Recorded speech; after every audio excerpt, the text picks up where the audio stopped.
يا أيها الذين آمنوا كتب عليكم الصيام كما كتب على الذين من قبلكم لعلكم تتقون. بسم الله الرحمن الرحيم. السلام عليكم ورحمة الله وبركاته. الحمد لله والصلاة والسلام على رسول الله وعلى آله وصحبه ومن والاه. أما بعد. Hadirin kaum muslimin yang dirahmati oleh Allah Subhanahu wa taala. Alhamdulillah kita mendapat karunia besar dari Allah Subhanahu wa taala bahwa kita diberikan taufik oleh Allah untuk bisa kembali berRamadan. Suatu impian, suatu cita-cita yang diidam-idamkan oleh setiap pribadi mukmin yang ingin meraih kemuliaan di sisi Allah Subhanahu wa taala, yaitu dapat bersua dan melakukan berbagai rangkaian ibadah di bulan suci Ramadan, Sayyidus Syuhur, di mana bulan ini adalah bulan yang sangat dimuliakan oleh Allah Subhanahu wa taala, bulan dilipat gandakannya seluruh kebaikan oleh Allah Subhanahu wa taala, bulan yang memiliki sejumlah fadilah yang tidak terhitung nilainya di sisi Allah Subhanahu wa taala. Kaum muslimin yang dirahmati oleh Allah Subhanahu wa taala, insyaallah di sini kita akan membahas tentang puasa. Yang pertama tentu puasa wajib, dan yang kedua puasa-puasa yang disunnahkan untuk dilakukan, yang diajarkan oleh Rasulullah SAW. Berbicara tentang as-saum atau as-siyam atau puasa dalam ilmu fikih, puasa itu menurut bahasa berarti al-imsak, menahan diri. Itu kita bisa temukan pengertian yang dimaksud dalam firman Allah Subhanahu wa taala, antara lain ketika Allah Subhanahu wa taala menceritakan tentang Isa dan ibunya pasca melahirkan, Nabi Isa alaihissalam mengatakan kepada ibu beliau ketika Isa masih dalam keadaan bayi baru dilahirkan,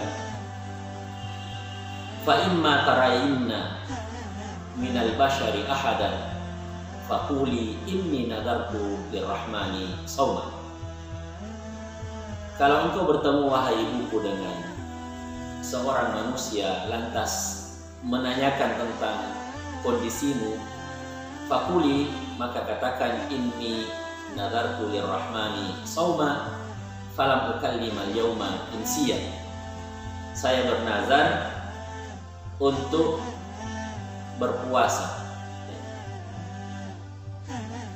demi Ar-Rahman, demi Allah Subhanahu wa taala, falam ukallimal yauma insiya, maka saya menahan diri untuk tidak berbincang atau bercakap dengan seorang manusia pun hari ini.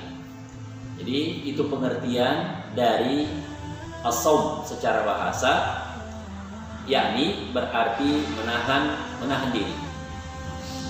Adapun yang dimaksud secara fikih, ya, puasa itu definisi fikihnya adalah al-imsaku 'anil mufattirat, menahan diri untuk tidak melakukan hal-hal yang membatalkan puasa, ya.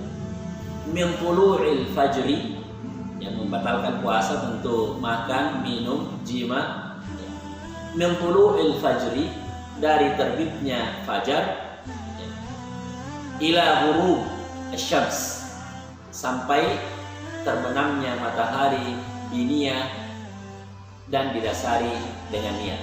Ya, inilah bedanya antara puasa yang disyariatkan dengan puasa diet, dengan puasa yang lain, bahwa puasa ini memiliki dua rukun. Yang pertama, menahan diri ya untuk tidak melakukan hal-hal yang membatalkan puasa ya, dari terbitnya matahari atau dari terbitnya fajar sampai terbenamnya matahari, dan harus didasari dengan niat. Itulah para kaum muslimin yang dirahmati oleh Allah, definisi tentang puasa. Selanjutnya, pembahasan selanjutnya akan kita bahas adalah tentang keutamaan puasa itu sendiri. Ya. Tentu ketika kita melakukan satu ketaatan, ya, suatu ibadah, kita tentu senang, ya. Tentu kita ingin tahu, ya, fadilah apa yang terkandung di balik sebuah ketaatan, di balik sebuah ibadah yang kita lakukan, sehingga hal tersebut menjadi motivasi kuat bagi kita untuk melakukan ibadah atau ketaatan tersebut.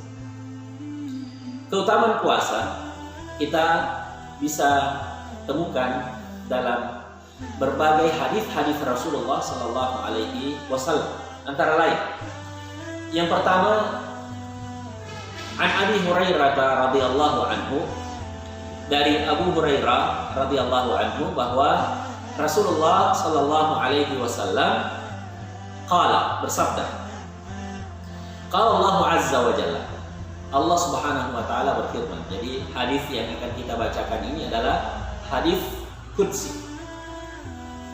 Allah Subhanahu wa taala berfirman, kullu amali bani Adam lahu illa siyam fa innahu li wa ana ajzi bihi. Semua amal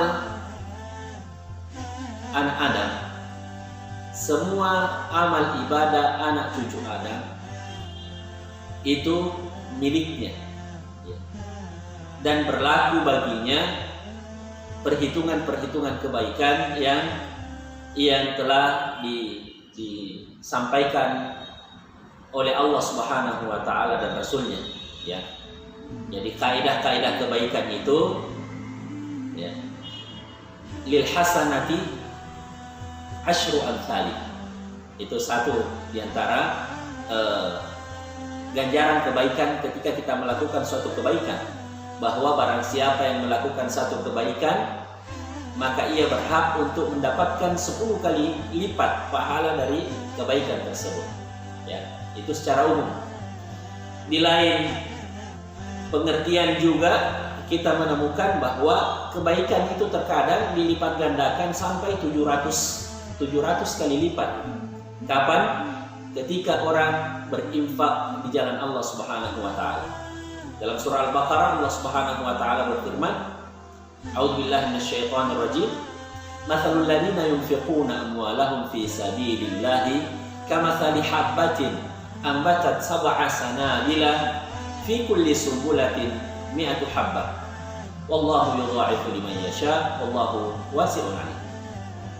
Perumpamaan orang yang berinfak di jalan Allah seperti ibaratnya orang yang menanam 1 biji gandum, 1 biji padi, yang mana 1 biji itu ketika ditanam menumbuhkan 7 tangkai, sab'a sumbulah. Kemudian dari sab'a sumbulah tersebut, setiap sumbulah, setiap tangkai itu, setiap cabang itu menghasilkan 100 bulir gandum. Maka dari 1 biji gandum menghasilkan 700 bulir gandum.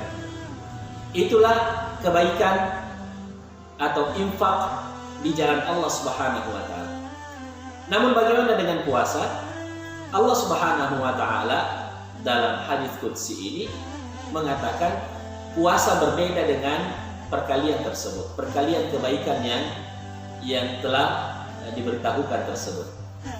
Fa innahu li, khususnya puasa itu milik saya. Allah Subhanahu wa taala menyandarkan puasa itu kepada dirinya sebagai idhafatu tasyrif. Allah menyandarkan sebagai bentuk pemuliaan khusus terhadap ibadah puasa tersebut. Dan Allah Subhanahu wa taala berjanji, fa innahu li wa ana ajzi bihi. Saya yang akan memberikan ganjaran puasa tersebut, pahalanya itu di sisi Allah, dan hanya Allah Subhanahu wa taala yang tahu mau dilipat gandakan berapa kali ganjaran ibadah puasa tersebut. Dalam sebuah ayat Allah Subhanahu wa taala berfirman, "Innama yuwaffas sabirun ajrahum bighairi hisab." Sesungguhnya Allah Subhanahu wa taala akan menyempurnakan pahalanya orang-orang yang bersabar tanpa perhitungan.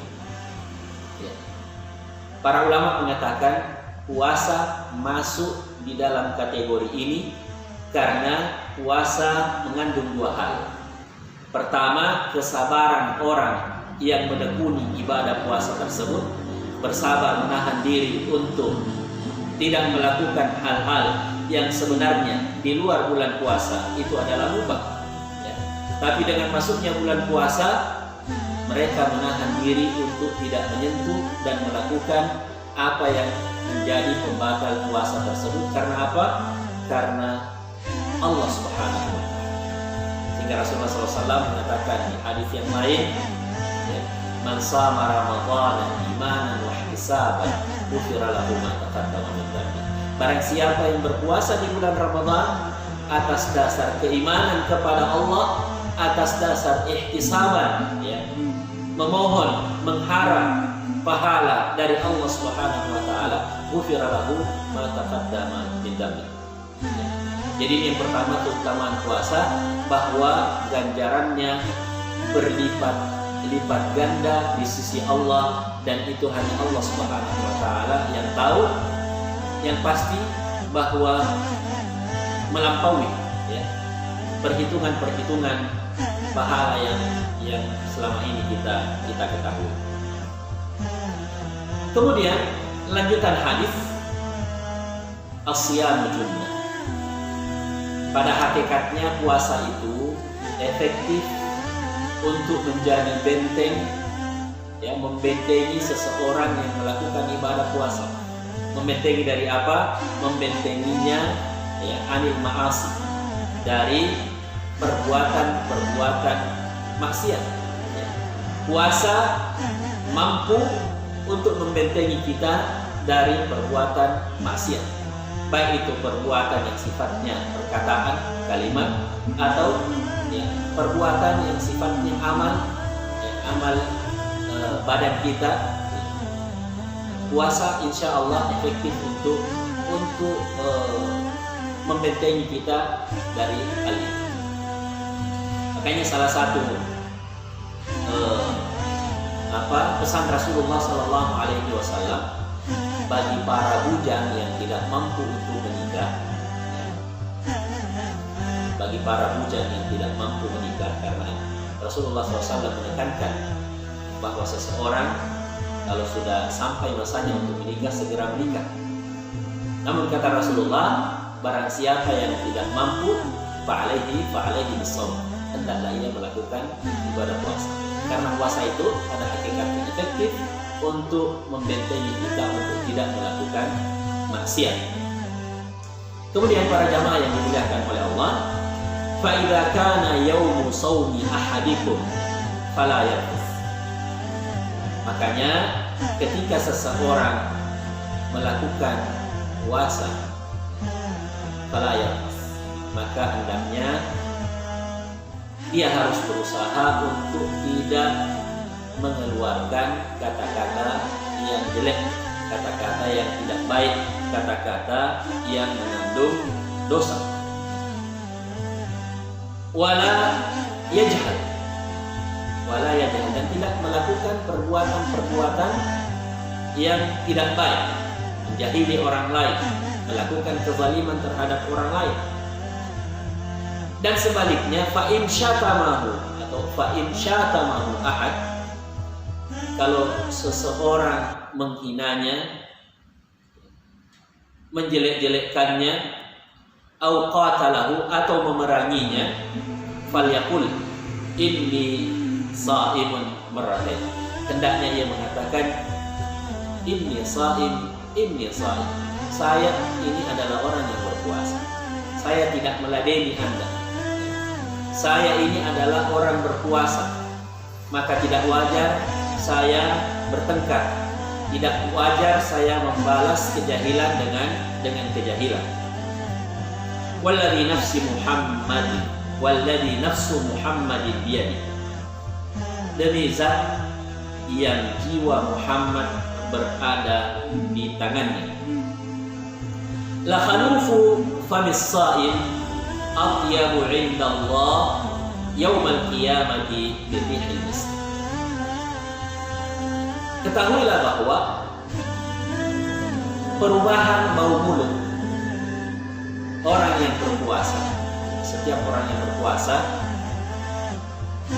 adalah mengalami perubahan bau mulut yang tidak sedap. Itu karena kita menahan untuk tidak makan dan tidak minum selama berpuasa. Itu secara lahiriah, secara penilaian manusia berbau busuk, berbau tidak enak.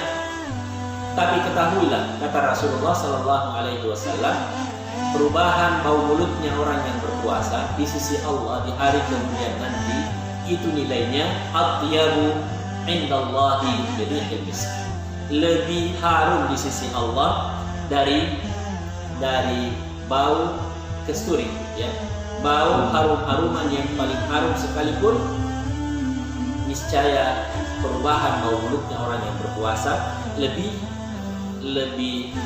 harum di sisi Allah Subhanahu wa taala. Dan yang terakhir, keutamaan dari hadis yang disebutkan oleh Abu Hurairah atau yang diriwayatkan oleh Abu Hurairah ini radhiyallahu anhu, walis-shaimi farhatan, sesungguhnya bagi orang yang berpuasa ada dua kegembiraan. Farhatun idza aftara, idza aftara fariha bi fatrihi, kalau ia berbuka puasa dia akan berbahagia, bergembira dengan buka puasa tersebut.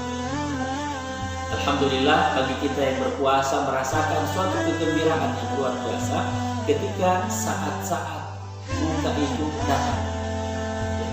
Setelah perjuangan sehari penuh dan saatnya kita berbuka puasa, ada kebahagiaan tersendiri, ya. Kebahagiaan bahwa kita mampu menyelesaikan satu hari ketaatan di jalan Allah Subhanahu wa taala, yaitu dengan berpuasa.